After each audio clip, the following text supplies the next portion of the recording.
Olá, bem-vindos de volta aqui ao Doses Milionárias, no meu espaço Gerontologia Prática, né? Estou aqui toda semana falando sobre envelhecimento, maturidade, saúde da pessoa idosa, saúde em geral. Semana passada tivemos um podcast aqui muito legal sobre a questão de que envelhecer custa caro. Então, quem não assistiu semana passada, pode assistir lá no canal do YouTube. E hoje eu estou aqui com uma pessoa muito especial para falar de outro assunto que é muito interessante. Bom, gente, antigamente as pessoas com deficiência não envelheciam. Infelizmente, a medicina não tinha essa possibilidade de propiciar a longevidade. E muitas das pessoas com deficiência também não eram diagnosticadas. Então, vocês devem estar observando aí ultimamente meio que uma onda, o pessoal fala assim, né, uma onda de diagnósticos de autismo, TDAH e outras doenças neuropsiquiátricas, enfim. Então, hoje se diagnostica muito mais depressão, transtorno bipolar, outras síndromes neuropsiquiátricas, enfim. E todas essas pessoas, obviamente, estão vivendo muito, porque nós ganhamos isso da evolução tecnológica da sociedade. Então, hoje a gente vive muito e todas as pessoas vivem muito, não interessa se tem deficiência, se não tem. E hoje a gente pensa muito nas crianças com deficiência, que era uma coisa que não se pensava tanto, porque as pessoas tinham essa ideia. Quem tinha um filho com síndrome de Down, por exemplo, já tinha aquela ideia que não tinha muito recursos para fazer uma cirurgia cardíaca, enfim, que talvez ia perder aquele filho mais cedo. E hoje não, né? Graças a Deus, todo mundo vive mais tempo. Mas isso também levou a gente a falar muito mais da questão da importância da gente desenvolver essas crianças a ponto delas conseguirem ser independentes e autônomas na sociedade, né? E a medicina continua aí procurando soluções para os problemas, né? Eu que lido com famílias há muitos anos, eu sei que isso é muito desafiador para as famílias, né? E trabalho nessa área também de autismo e TDAH, e a gente sabe o quanto que isso é desafiador. A família, ela fica sempre pensando ali, o que vai acontecer com o meu filho a médio e longo prazo, será que ele vai se desenvolver? E quando ele tiver adolescente, como é que vai ser? Então, eu estou recebendo hoje a nutricionista Carla de Castro, que é da Clínica Salva, e eu convidei a Carla, que é uma nutricionista maravilhosa, super especializada em autismo, TDAH e neuropsiquiatria, para conversar com a gente aqui sobre essa questão de ter um filho com transtorno do espectro autista em casa e o que a gente pode fazer em termos de ajudar essa pessoa com autismo a se desenvolver e ajudar essa família a cuidar melhor. Então, muito bem-vinda, Carla.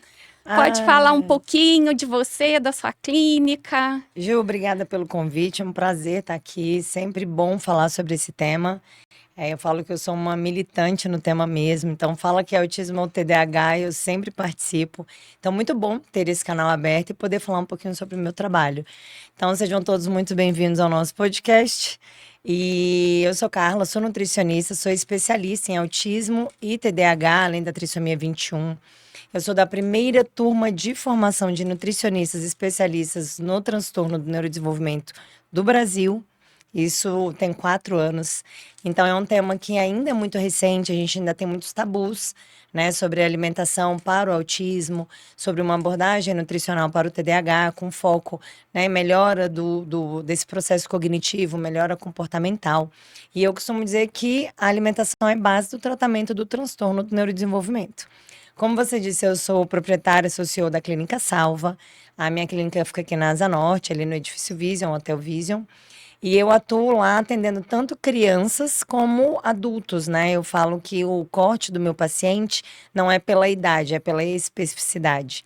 Eu penso a mesma coisa, Carla, porque assim, a criança de hoje vai ser o velho de amanhã. Sim. Então, a gente tem que acompanhá-lo desde criança. Os né? autistas envelhecem, né? Sim. A gente brinca, tem uma nutricionista que é da área que sempre fala, autista não vira pombo. Aí a gente sempre ri dessa história, porque a gente tem muitas políticas até para as crianças e uma atuação muito forte com criança.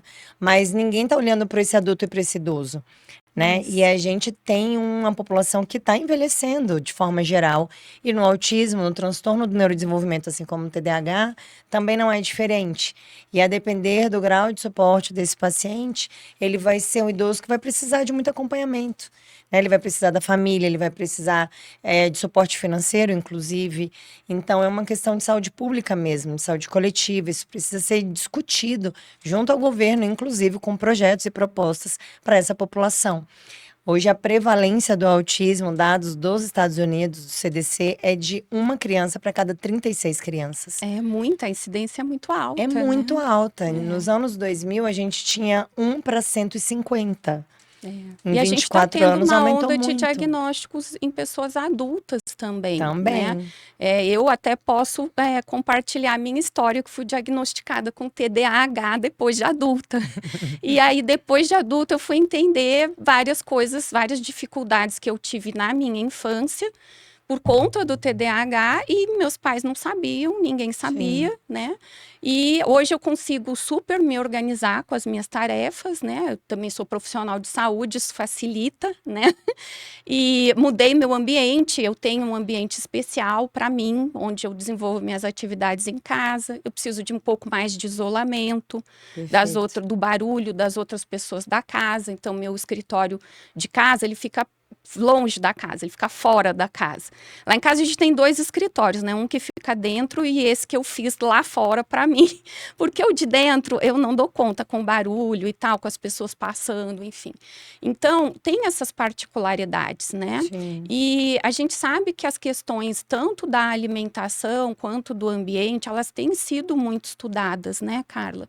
Porque assim, a comida é tudo, a gente é o que a gente come, né? Sim. E o intestino é o chamado segundo cérebro, né?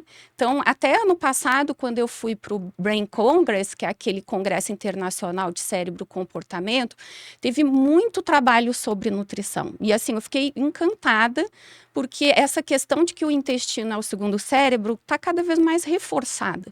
Então, a comida, ela vai influenciar na criança com TDAH, na criança com autismo, no idoso com Alzheimer, no idoso com Parkinson, numa pessoa com esclerose múltipla. Em todas as doenças neurológicas, a gente tem essa participação da alimentação, né, Carla? E a alimentação é base para tratamento. Você falou, a gente é o que a gente come. Eu completo a frase. A gente é o que a gente come, mas mais do que isso, a gente é o que a gente absorve.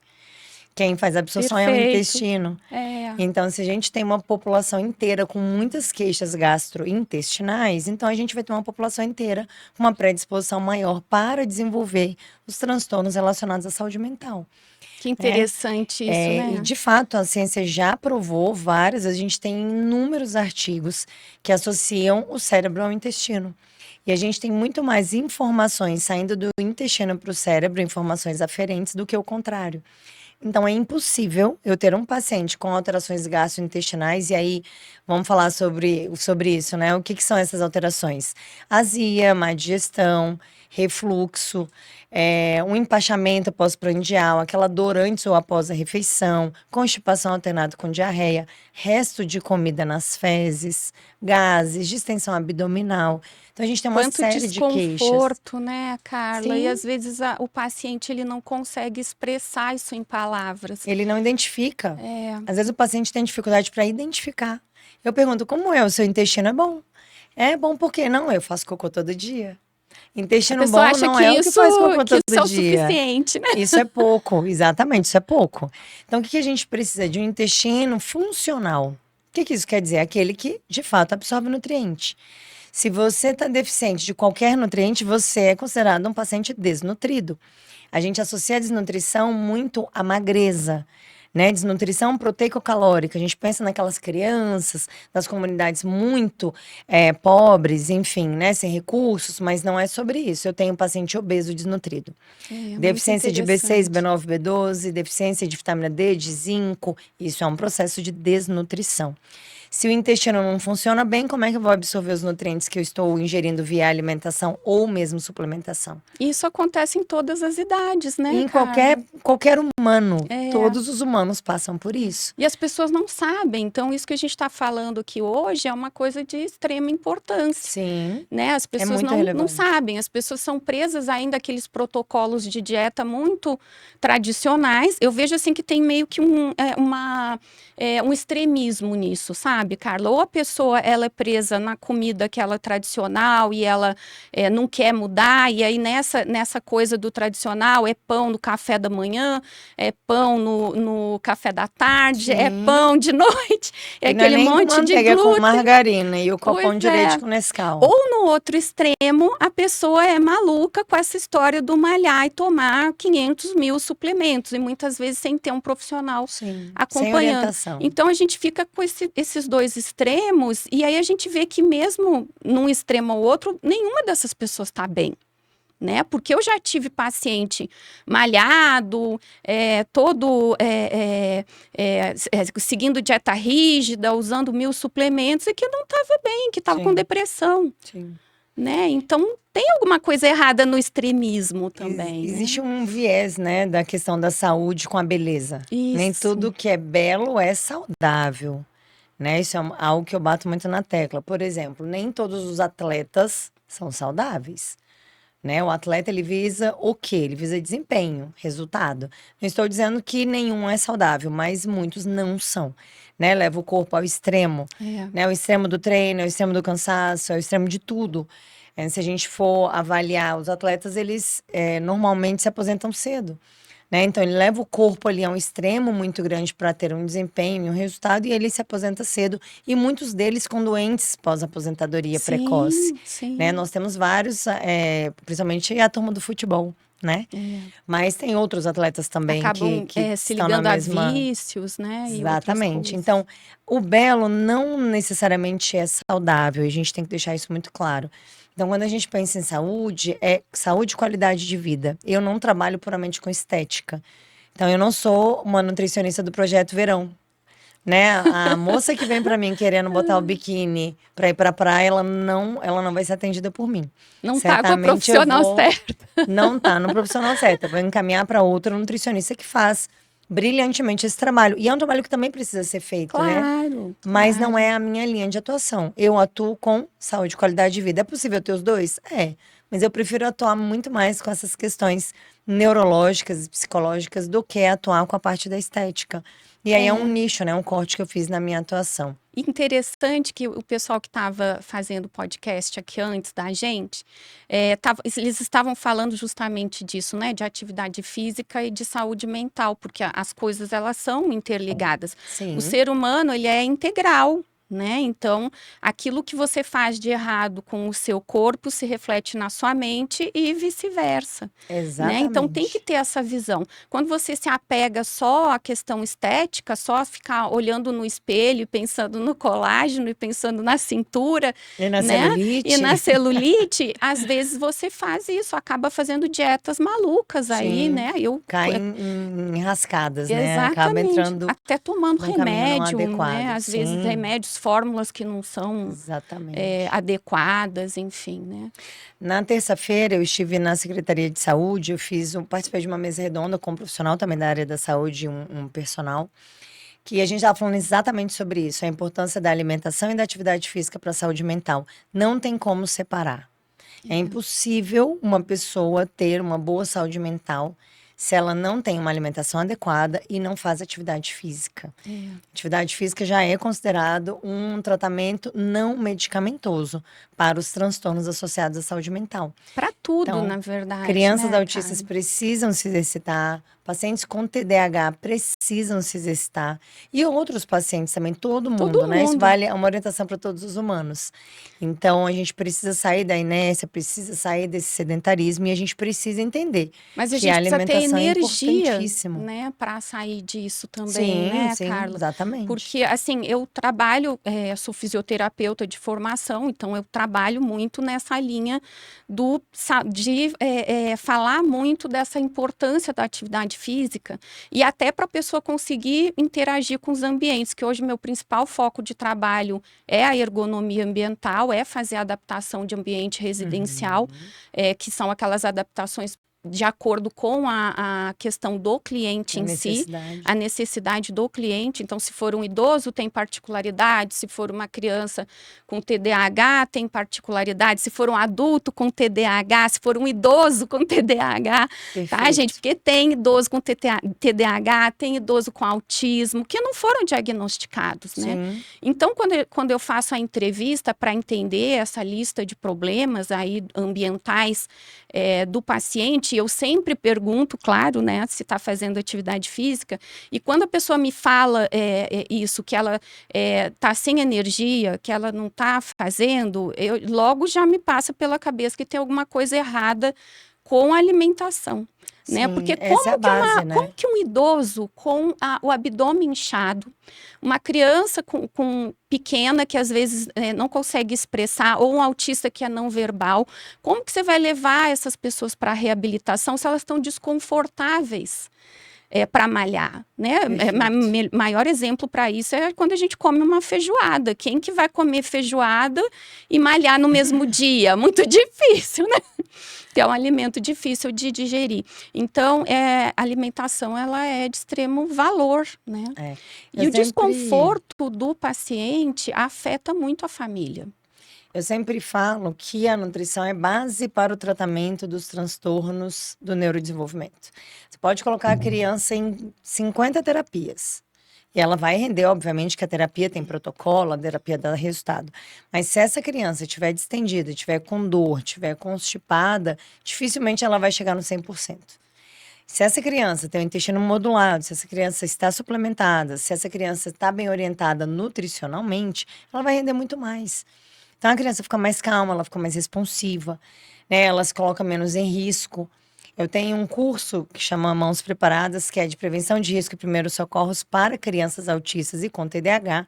E a gente visa exatamente isso. A alimentação modulando o comportamento, um comportamento adequado reduzindo o risco.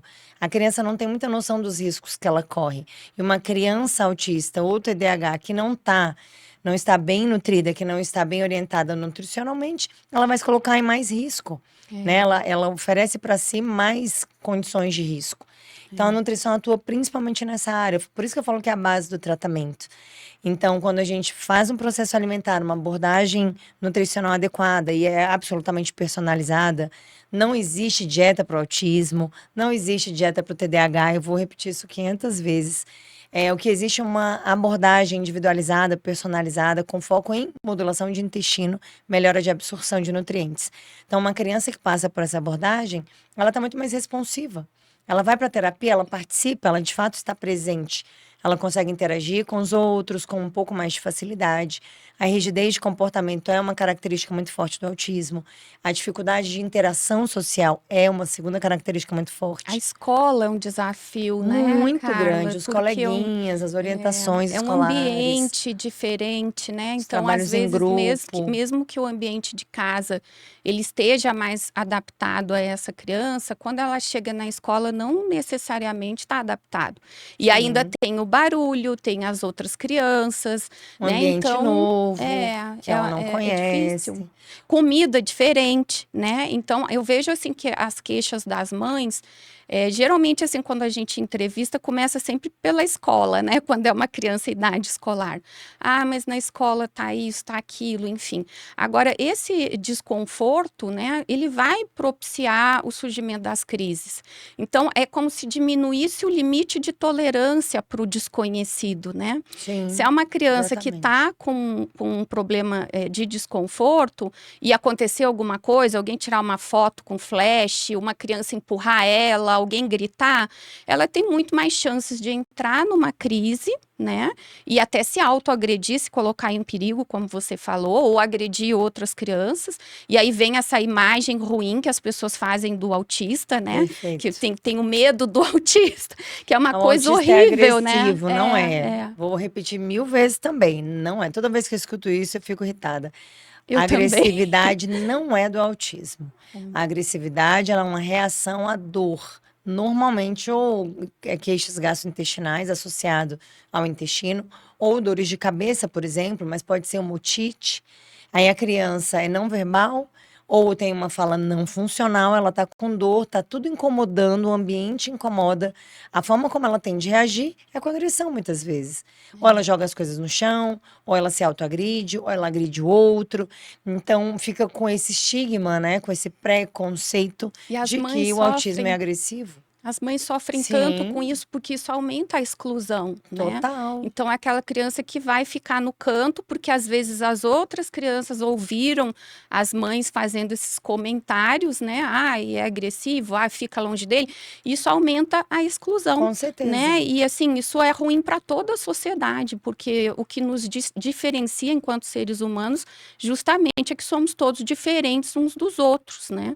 Então, assim, o cachorro, ele vai fazer a mesma coisa que outro cachorro, o ser humano não, né? Então, ser Não é o humano esperado. é ser diferente, Sim, né? sim. Cada um tem suas particularidades, né? Então, o esperado é isso. E essa exclusão é uma coisa péssima, né? Essa criança vai se desenvolver num ambiente que ela não vai estar integrada, ela talvez tenha um prejuízo escolar por conta disso. Isso a médio e longo prazo vai afetar a vida adulta dela, vai afetar o envelhecimento dela, talvez vá Perfeito. torná-la um adulto e idoso dependente, né? E se a gente consegue incluir essa criança na sociedade e ela encontra uma tarefa que ela consiga executar bem, ela tem tudo para ser uma criança independente, né? Sim, e o preconceito vem do adulto, né? Não vem da É, criança. A criança não entende. A criança, ela tá ali brincando, ela pode até cometer algum tipo de exclusão, porque é muito natural das crianças também se organizarem em grupos, é, mas é algo da criança, não é algo que tem maldade, não é algo que vem já de um julgamento, um pré-julgamento, né? Isso é muito do adulto. Nós embutimos isso nas crianças. sim. E aí a criança autista que já tem uma dificuldade de interação social, ela vai ficar mais excluída, ela vai ficar mais afastada, e isso pode trazer outros transtornos, inclusive. A gente tem muitos autistas que têm depressão associada, autistas que têm um quadro de ansiedade associado, além de outros. E isso para a vida do adolescente é muito complexo, para o adulto, para o idoso, para a família, para a sociedade. Então é algo que a gente poderia tratar lá no iniciozinho e que vai reverberando e que só piora, só aumenta. Né? Então, cada vez mais é agravado. A gente tem uma fala também nessa, quem é do autismo sabe, né, que é dessa comunidade, a gente fala muito sobre o capacitismo. E Sim, o capacitismo é o quê? A gente não julgar o outro como incapaz. A gente acaba, uma criança autista fez a tarefa toda. Nossa, que legal, ele deu conta. Isso é capacitismo. Ah, nossa, conseguiu ficar meia hora com outros coleguinhas ali numa salinha. Nossa, isso é capacitismo. Então a gente julga que aquela criança ou que aquele paciente, adolescente ou adulto, não seria capaz de desenvolver determinada atividade, a gente se surpreende. é. E isso é muito do humano, porque às vezes eu também me pego fazendo esse tipo de, não comentário, mas de pensamento. E na mesma hora eu vou e me corrijo. E eu tenho pacientes autistas adultos altamente funcionais. Servidores públicos, trabalham, têm carro, relacionamento, dirigem. E quando eu tive o contato com o primeiro paciente, eu também me surpreendi. Nossa, quando eu li o questionário pré-consulta, falei, nossa, servidor público, nossa. E aí eu fui ficando surpresa e depois eu me perguntei, por que que eu estava surpresa? Se fosse um paciente típico, não me surpreenderia. É, O típico é capaz e o atípico não é. Isso é capacitismo. Então, nós precisamos ficar muito atentas a esse pensamento e a essa fala, principalmente quando isso é reverberado, né? Quando a gente coloca isso para fora, quando a gente comenta. Então, é algo que eu vejo muito que os pacientes que estão no espectro acabam sofrendo. Isso traz também um processo de mais recolhimento, mais exclusão, é cada mais vez mais difícil para ainda. dentro, né? Ao invés Isso. de conseguir se conectar, cada vez mais desconectado. É, e é uma coisa assim que as mães trazem, né? Não só essa questão do medo do filho ser excluído, mas de como vai ser o futuro dele se ele não se incluir. Como que vai ser a participação social, né? Então, quando a mãe recebe aquele diagnóstico, né? Eu trabalho no serviço público, num serviço de autismo, né? Você sabe. Então, eu vejo que quando a mãe recebe aquele diagnóstico, para ela, assim, tem mães que nem aceitam, elas vão Sim. de profissionais em profissionais até que alguém vai dizer que a criança não tem autismo, né? Porque é essa ideia que elas têm, né? De capacitismo, né? De achar que, nossa, meu filho tem um problema, então eu vou ter que cuidar dele o resto da vida. E como vai ser quando eu ficar velha? E se eu morrer e deixá-lo, né? Exatamente isso que é o mesmo medo que as mães das crianças com Down têm também, né? De outras deficiências, enfim. Mas a gente precisa lembrar que, inclusive, a questão da síndrome de Down, ela é diferente da questão do autista, né? Sim. Na síndrome de Down, a gente tem uma deficiência intelectual. No autismo, não necessariamente. Pode ser que né? tenha, pode ser que tenha, pode ser que não, né? Tudo depende de como também essa criança vai interagindo com o ambiente no entorno dela, vai se desenvolvendo, e o quão vai se integrando. Isso, exatamente. A estimulação precoce, ela tem um papel muito, muito, muito importante. Saiu um artigo recente falando exatamente sobre isso, que uma criança autista, se ela for bem estimulada, ela tem total condição de ter um desenvolvimento cognitivo, às vezes até maior do que uma criança que é típica, que não foi estimulada. Então, o ambiente importa. Demais. Muita gente me pergunta, Carla, mas por que o número tem crescido tanto?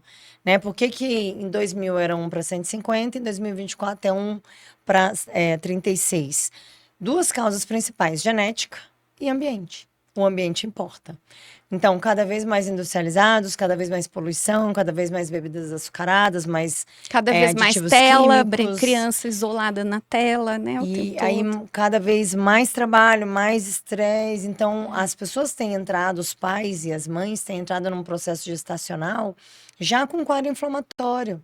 Olha que interessante. Isso abre precedente não só para o TEA e para o TDAH, mas para qualquer outro tipo de intercorrência no processo gestacional. Então, uma mulher que está desnutrida e entra no processo gestacional, ela tem muitas chances de ter intercorrência durante o processo gestacional. Isso é inegável. Então, como seria a gente primeiro tratar essa mulher? Eu faço programação fetal também na clínica. E eu comecei a fazer programação fetal porque as mães de crianças atípicas queriam engravidar de novo. E aí eu entendi que eu deveria cuidar dessas mães. Sim. E aí eu comecei a trabalhar num processo de programação fetal. Eu também sou especialista em nutrigenômica e nutrigenética. Eu faço mapeamento genético na clínica, eu sou credenciada para isso. Então, eu consigo fazer todo o preparatório dessa mulher para entrar num processo gestacional adequado. Tem uma nutricionista amiga minha que tem uma fala que eu gosto muito. Gestação é uma loteria. E o que a gente faz é comprar todos os bilhetes premiados possíveis. Quer dizer que eu vou comprar todos? Não. Mesmo fazendo todo um processo de prevenção, de cuidado, ainda assim pode ser que exista alguma intercorrência no processo gestacional. Mas a gente minimiza. Sem dúvida, é a mesma questão do capital de saúde. A gente fala muito desse conceito, né? Até no podcast passado falei também, porque capital de saúde está associado com tudo, né? Então, o Grossman, que era um economista, ele começou a pensar no quanto que as pessoas têm que guardar de dinheiro para elas terem condições de se sustentar até o final da vida. Sim. E aí ele falou, com o tempo ele começou a observar que as pessoas não têm que guardar só dinheiro, elas têm que guardar saúde também. Perfeito. Fazer um estoque de saúde, né? De massa óssea, de massa muscular. E uma das coisas que o Grossman falava era da gestação, né? E o Dr. Renato Maia, que falava muito de capital de saúde, tem 2 livros sobre isso. Eu até tenho um outro podcast, depois eu vou pôr no link para o pessoal assistir, que fala só sobre isso. Eles falavam muito dessa questão da gestação. Então, como essa mãe gestou essa criança, né? Então, eu lembro que eles falavam bastante dos estudos da época das guerras, né? Primeira Grande Guerra, Segunda Grande Guerra. Então, foram crianças que nasceram desnutridas, ou seja, elas já nasceram com um capital de saúde mais baixo, uma reserva mais baixa, já veio para cá com a reserva mais baixa, né? Então, a gestação, ela é importantíssima, né? É o primeiro grande fenômeno da vida do humano, sim, é o processo gestacional. E isso influencia toda a vida da pessoa. É pai e mãe, tá? Eu falo isso sempre, você é pai e mãe, porque mãe não faz menino sozinha. Então, 50% genética do pai, 50% genética da mãe, porque a gente acaba colocando muita carga sobre a mulher. Sem dúvida. E o homem, muitas vezes, não tá atento. Então, às vezes, eu tenho uma mulher que tá fazendo programação fetal e o marido tá tomando cerveja, tá tá lá inflamando, né?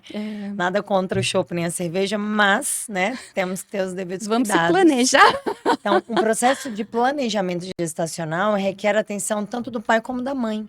Aí você imagina uma mulher que engravida sem querer, né? Uma adolescente ou uma adulta mesmo, né? Que de repente ali por alguma situação engravidou de uma forma não planejada. Como é que fica esse bebê? Como é que fica esse processo gestacional? E às vezes vai descobrir ali já com um mês e meio. Como é que acontece? Então ali a gente já tem, obviamente, um prejuízo nesse Sim. desenvolvimento desse feto e desse bebê. Então a gente tem que estar muito atento a essas questões, que são questões que muitas vezes não são faladas, não são ditas. Então, teve um artigo também lançado, um pouquinho mais antigo, acho que esse é de 2018, se eu não me engano, 19, que encontrou micropartículas de plástico no cordão umbilical do Olha que neném. interessante. Então, imagina o quão inflamada não estava essa mãe. É. Imagina como é que está a nutrição desse bebê. E a gente não para pensar sobre isso.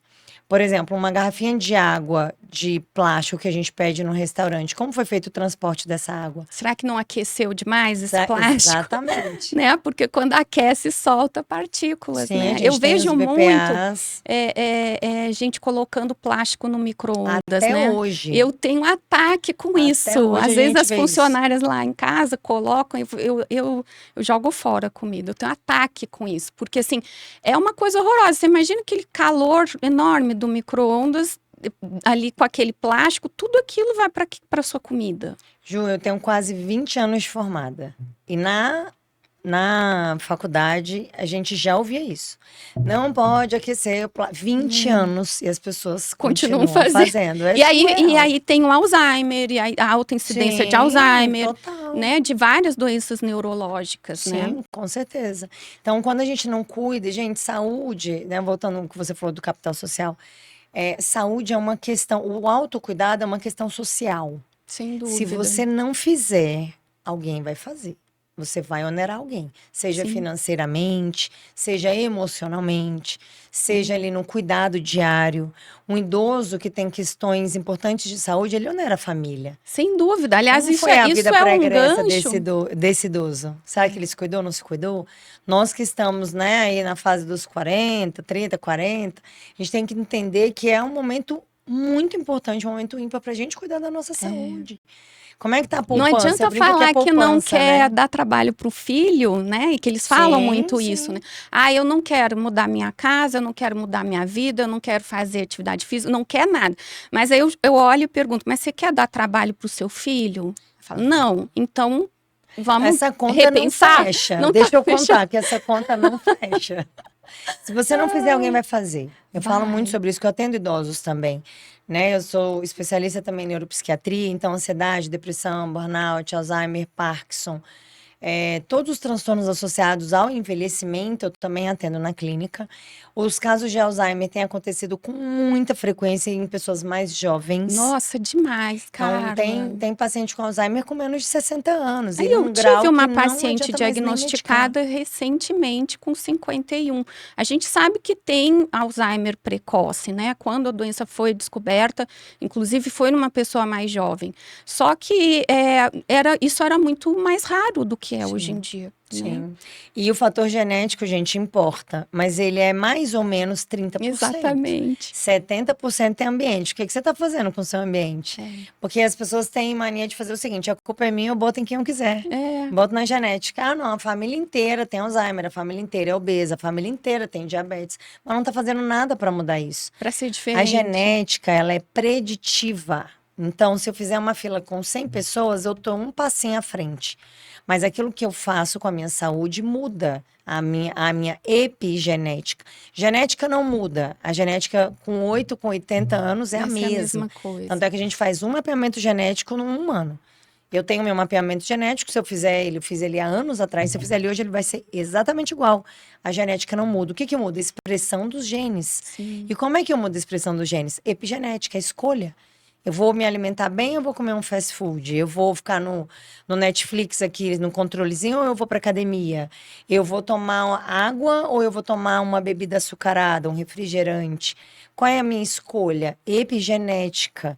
Silencia ou expressa o seu gene, como se fosse uma tomada, um interruptor. Então, 70% é isso. Por que as pessoas continuam colocando a culpa na genética? Que é só É 30%, só né? 30%. E essa questão do que tá, eu chamo de ecossistema, né? Então, no entorno da gente tem um ecossistema. Então, a gente tem as relações familiares, a gente tem a alimentação, a gente tem a atividade física e a gente tem o próprio ambiente interagindo com a gente, né? Porque desde que o mundo é mundo, né? Eu, como ergonomista, sempre falo isso. A pessoa fala assim, mas quando que nasceu a ergonomia? Eu falo, quando Junto com o nasceu o ser humano. humano.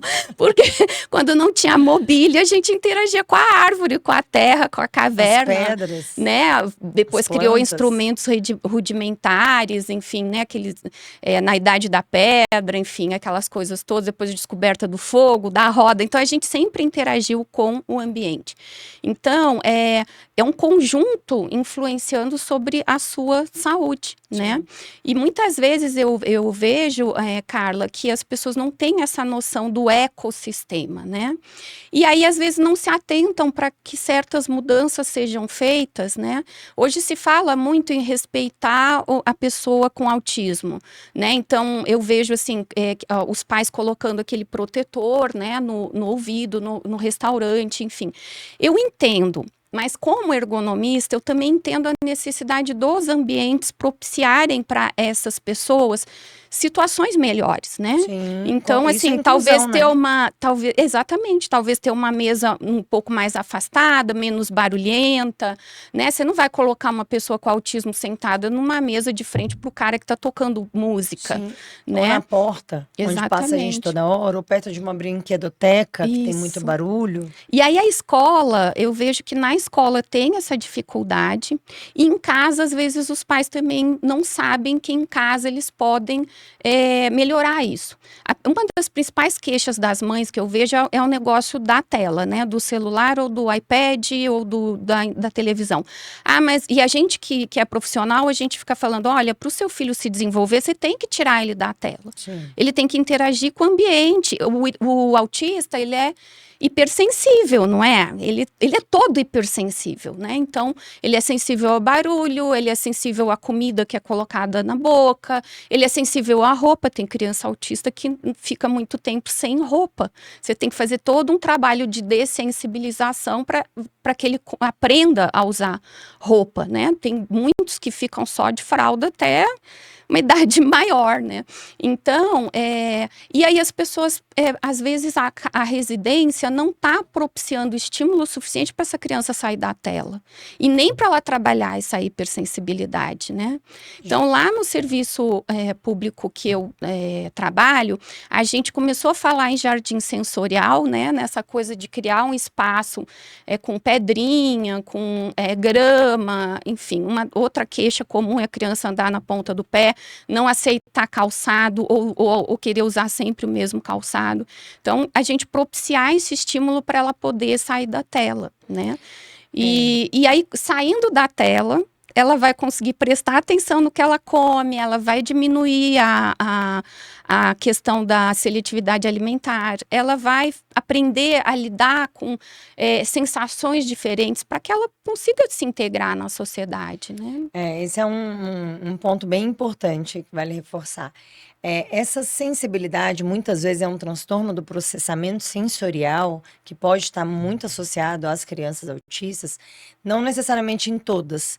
Então a gente vê algumas bem sensíveis, mas a gente também tem aquelas hipossensíveis. Então, por exemplo, a Que criança não vai sente se dor, machucar né? e ela não sente dor. Exatamente. Ela não percebe. Ela coloca algo quente na boca e ela não percebe que está quente. Então, eu já tive crianças que ficavam com gelo o tempo inteiro passando na boca porque ela era hipossensível. Então, ela queria sentir, ela queria ter essa percepção. Ou é uma criança que gosta muito de abraço, muito de contato, ela gosta desse aperto para ela poder se perceber também, né? É É o importante falar que vestibular e o tem essas proprioceptivo. variações, né, Carla? Porque às vezes a pessoa acha que são todos iguais e não são. Costumo dizer que o autista é como a onda do mar. Ele vai de um jeito e volta de outro. Não tem nenhum igual ao outro, assim como nós humanos, todos, né? Todos nós não temos nenhum igual ao outro. Mas eu vejo que muitas vezes as pessoas gostam de enquadrar. Né? Então, assim, o autista é assim, o autista é assim, aí ele vem com algumas definições, assim como o TDAH. Todo TDAH é desatento, todo TDAH esquece coisa. Não, Não. Cada um Todas é um. as vezes que eu tentei enquadrar um paciente, eu errei. Todas. Então, o que eu não faço mais na clínica? Enquadrar paciente. Seja ele do espectro, seja ele do TDAH, qualquer que seja a situação, um paciente típico. Eu tenho, por exemplo, crianças típicas que não têm diagnóstico, seletivas. Qual é a causa da seletividade alimentar? Ela é múltipla. Ela pode ser uma alergia alimentar, ela pode ser uma deficiência de nutrientes, ela pode ser uma experiência negativa à mesa. Ela pode ter sido um momento Um ruim, trauma um que ela trauma, teve. alguém colocou a colher de uma vez na boca, alguém colocou uma comida quente, transtorno de processamento sensorial, é uma criança alérgica, ela sente dor, ela tem problema no dentinho. Estive com uma dentista maravilhosa essa semana também na Secretaria de Saúde, que trabalha só com criança autista. E ela falou, Carla, veio para mim com uma seletividade absurda. E a gente teve que fazer a extração do dente. Ela falou que não tinha como recuperar, fez tudo que foi possível. Extraiu o dente, com 2 dias a criança estava comendo tudo de novo.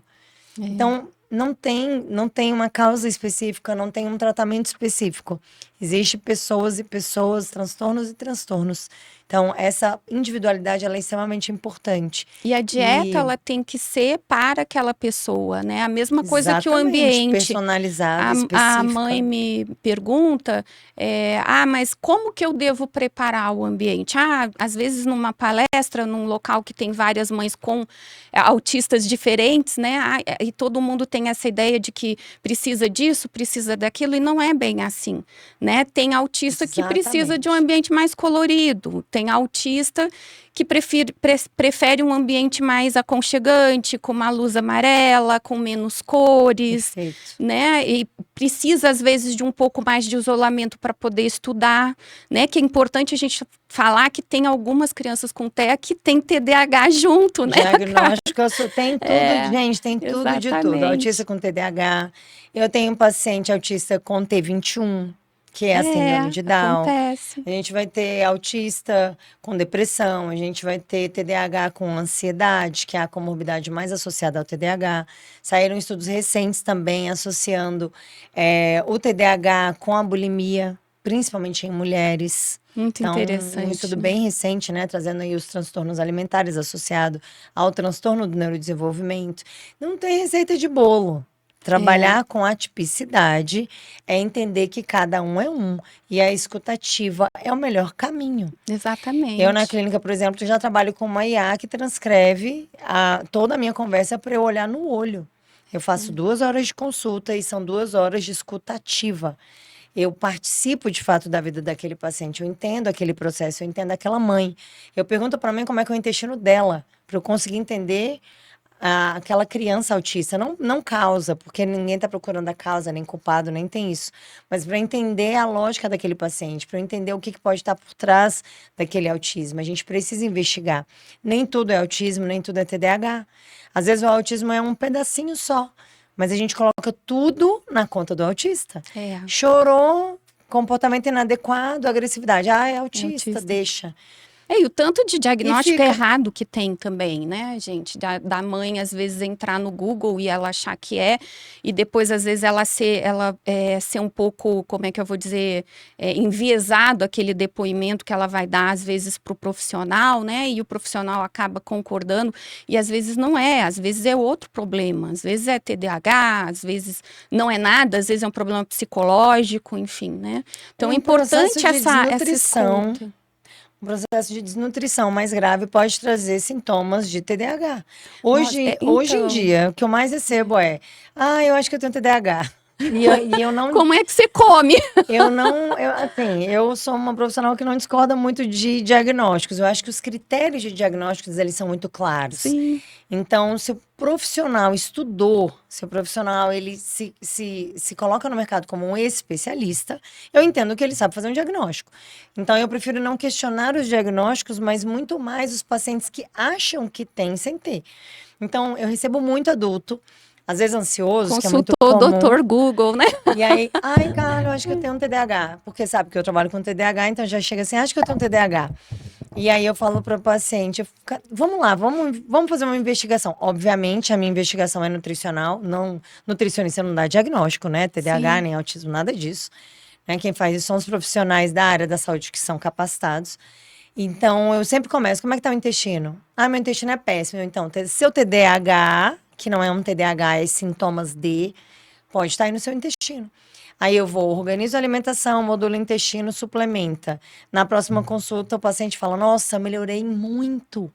Aumentou a produtividade, aumentou o foco, aumentou a concentração. Eu tô dormindo melhor. Você colocou alguma coisa para dormir? O paciente me manda um áudio assim. Você colocou alguma coisa para dormir que eu tô dormindo tão bem? Não, é só o seu intestino. Era só o seu jantar que estava incorreto. Sim. Era só o seu jantar que estava fazendo meia hora antes de dormir. Não tem como ter um bom sono jantando meia hora antes do horário. Não tem como dormir bem comendo um prato de salada. Né? Não, um prato de salada antes de dormir, porque alguém disse em algum momento que o que é o fitness come para dormir antes de dormir? Qual é o jantar da pessoa que está querendo emagrecer? O fitness? Salada, geralmente. Salada e frango grelhado. Salada é um péssimo alimento para comer à noite. Por quê? Muita fibra. A gente precisa comer, fazer digestão e dormir. Feijão, péssimo alimento para comer à noite. Porque o feijão também tem muita fibra. O feijão, ele tem uma digestão muito longa. Aí a pessoa quer jantar 8 para dormir 10, ou ela janta 10 para dormir 11, 10 e meia. Vai pra academia à noite. Meu grande problema hoje é a turma que malha à noite, né? Muita gente. Não, eu chego né? em casa 10 horas. Aí eu fico assim, 10, meu Deus, e agora? O que eu faço com esse paciente?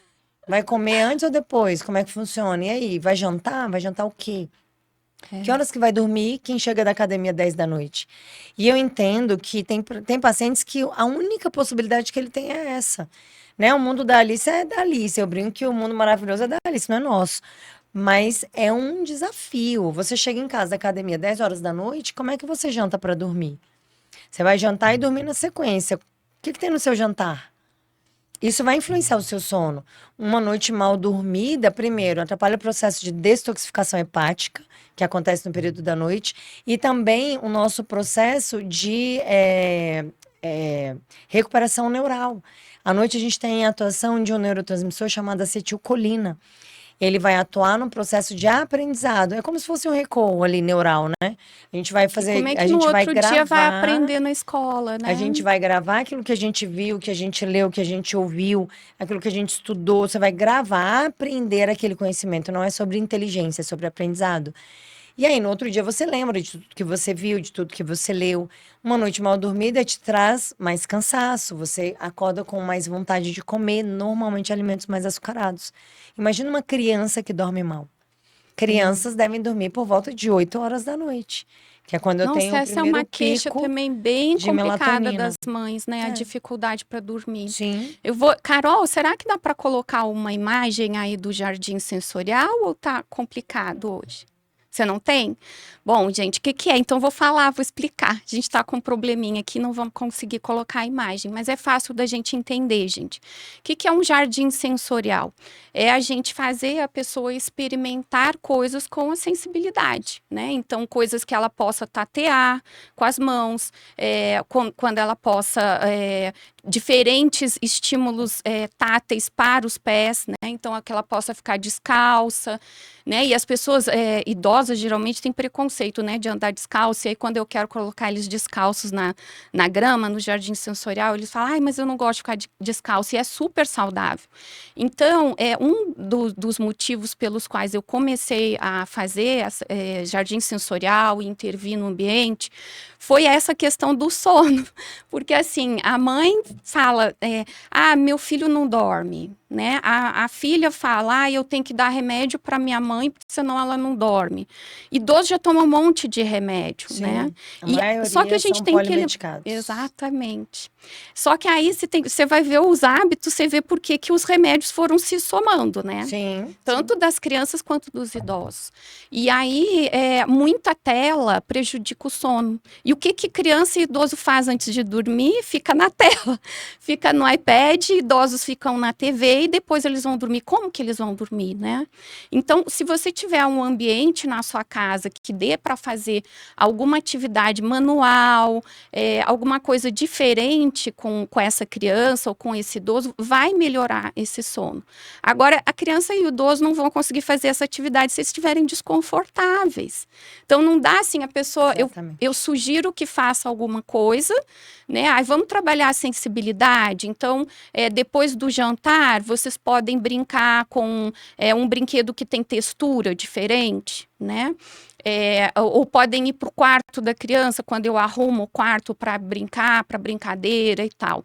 Mas às vezes aquele espaço entre o jantar e o ir para a cama, ele vai fazer muita diferença no sono. Sim. Só que você imagina se ele não comer adequadamente, ele tiver com uma digestão ruim. Para ele vai ser muito melhor ele resistir, ficar na tela, porque a tela tem tanto estímulo, tanta luz, que vai fazer ele se sentir menos desconfortável. Perfeito. Só que ele não vai dormir Acaba depois. desviando um pouco a atenção, né? Isso. E no período da pandemia, saíram ali, né, ao redor desses últimos 4 anos que a gente viveu, saíram algumas notícias falando, associando o uso de tela ao autismo. E eu sempre falo, gente, isso não é verdade. Tela não causa autismo. O que acontece é que a tela acaba com a criatividade da criança, sendo ela típica ou atípica. Então, as crianças de antigamente, aquelas que não têm acesso à tela com tanta frequência igual a maioria tem, elas tinham um amigo imaginário, elas desenhavam mais, elas brincavam tateavam com mais, tinta, elas tocavam, brincavam né, mais no chão, elas tinham aquela questão de pegar um canudinho e fazer do canudo um avião, né? Tudo ali era um brinquedo, tudo ali virava algo lúdico e imaginário. Hoje a criança está no celular, ela não cria nada, ela recebe. Então, tudo muito colorido, tudo com musiquinha que, né, cola no ouvido. Então, a criança não tem mais espaço para criar. Ela só tem espaço para receber. E aí ela fica cada vez mais viciada, porque é bom, não é ruim. Sim. Nós somos viciados também em tela. Às vezes eu tenho que me controlar para deixar a tela um pouco antes do horário de dormir, porque essa telinha do celular acaba com a nossa melatonina. E hoje a gente trabalha no celular, Hoje a gente né? trabalha, tem que ficar no celular, né? Aí você tem Instagram, você tem exatamente. WhatsApp, você tem e-mail, tudo é no celular.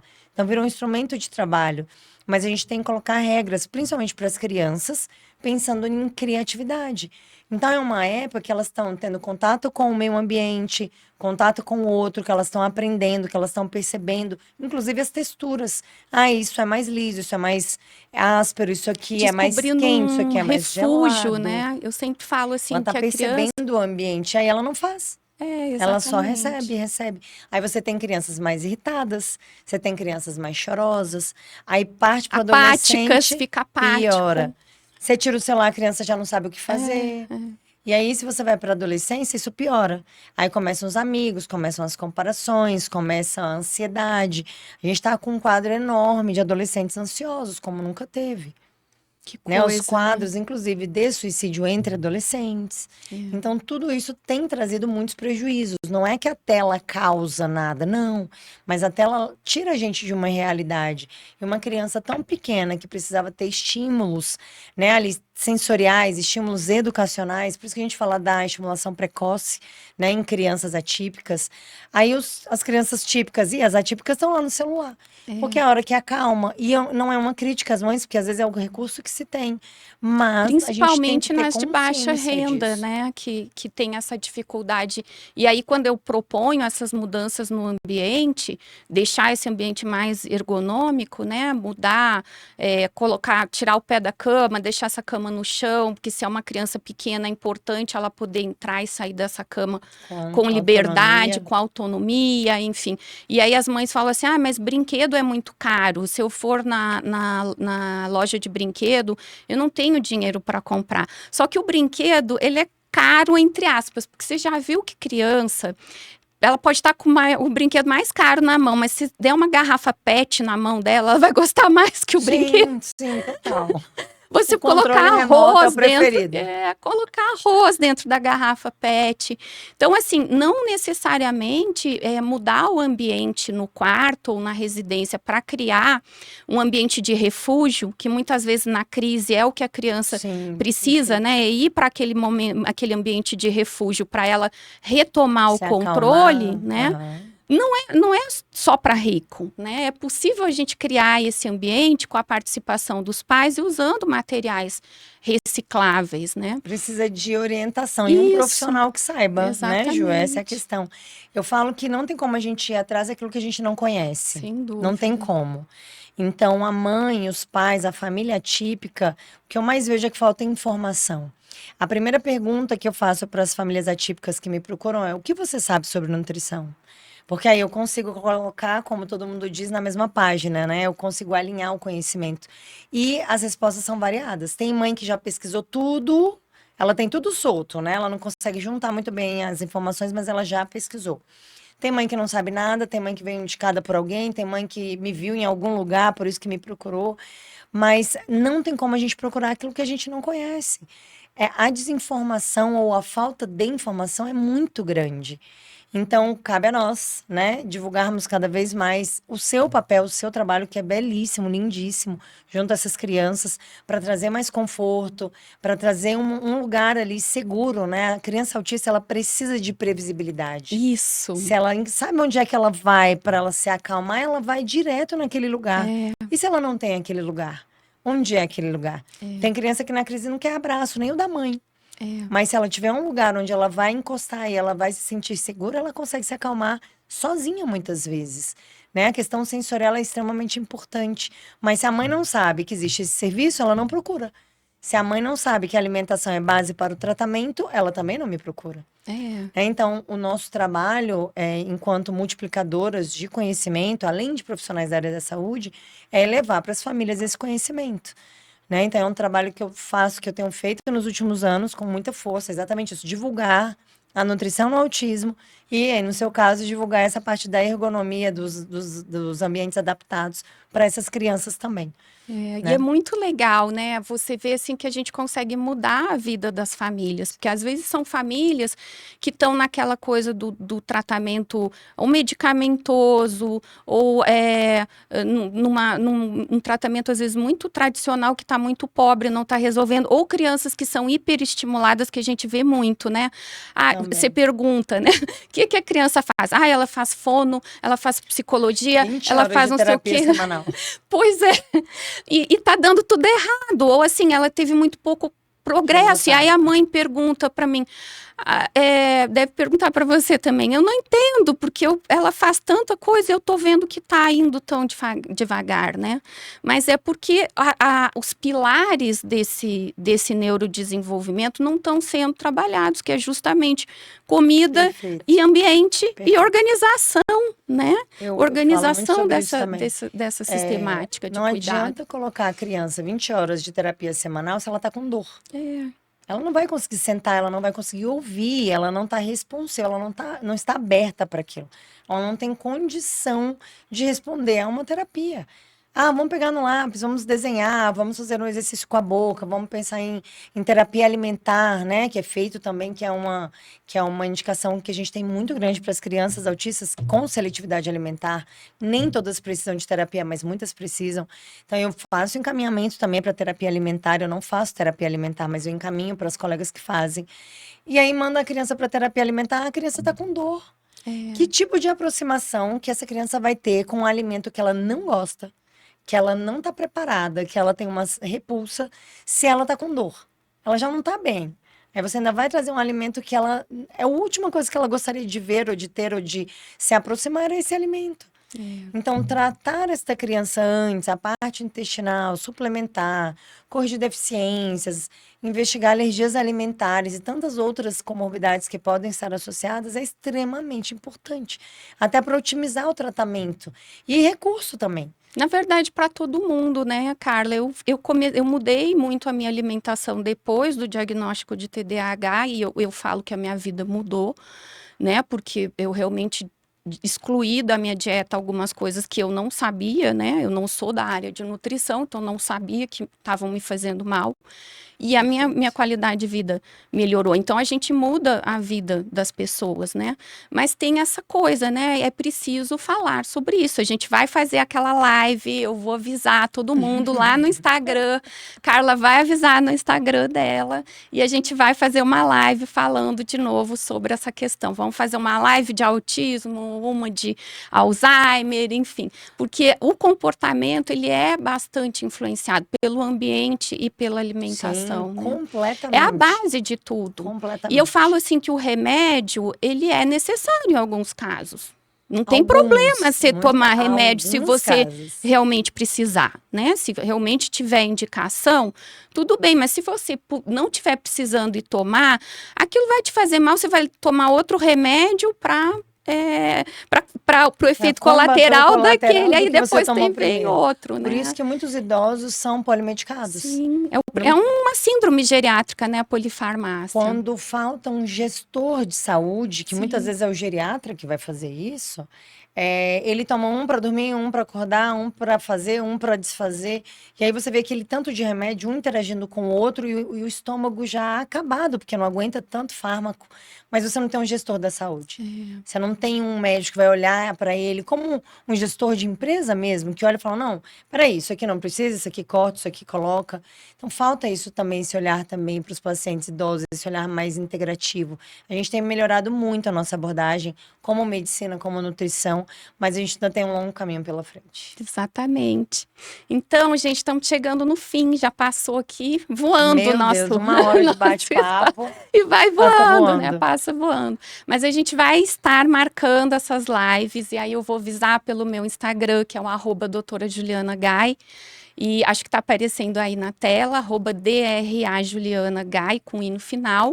E aí vou falar para a Carla agora falar o Instagram dela também, que ela vai divulgar lá. E fiquem atentos aí para não perderem, para vocês entenderem a importância dessa questão alimentar e ambiental e o quanto isso muda as nossas vidas. Com certeza. Ju, mais uma vez, obrigada pelo convite. Eu vou deixar o meu Instagram para vocês, @nutri.carla, bem simplesinho. Fácil de achar. Quem quiser mais informações sobre autismo, TDAH, os transtornos do neurodesenvolvimento, pode me seguir lá, que tem muita informação. E podem mandar um direct também, caso vocês tenham ficado com alguma dúvida em relação a esse podcast. Super obrigada, Carla, adorei. Também admiro muito o seu trabalho, porque eu sei dessa importância e do quanto muda a vida das pessoas, né? Mudou a minha, não consegui mudar a vida da minha mãe, infelizmente. Minha mãe continua seletiva alimentar e não tem jeito, né? E é difícil, né? Nem todas as pessoas a gente consegue tratar, mas as que a gente consegue, a gente tá lá para tratar, né? E os resultados são absurdos. Exatamente. Traz também para mim que eu vou cuidar dela. Ai, olha, ali é um caso quase perdido, viu? Mas vamos tentar. Ela mora lá em Santa Catarina. No final do ano, quando ela vier para cá, eu vou levá-la lá mesmo. Vai ser um prazer. Eu ainda tenho esperança dela parar de tomar Coca-Cola e comer batata frita todo dia. E a minha avó teve Alzheimer, né? Então é um sinal aí importante. Cuidar da genética. Isso aí. Muito obrigada, gente. Obrigada, Carla. Obrigada para vocês aí da audiência. E até a próxima. Tchau, tchau.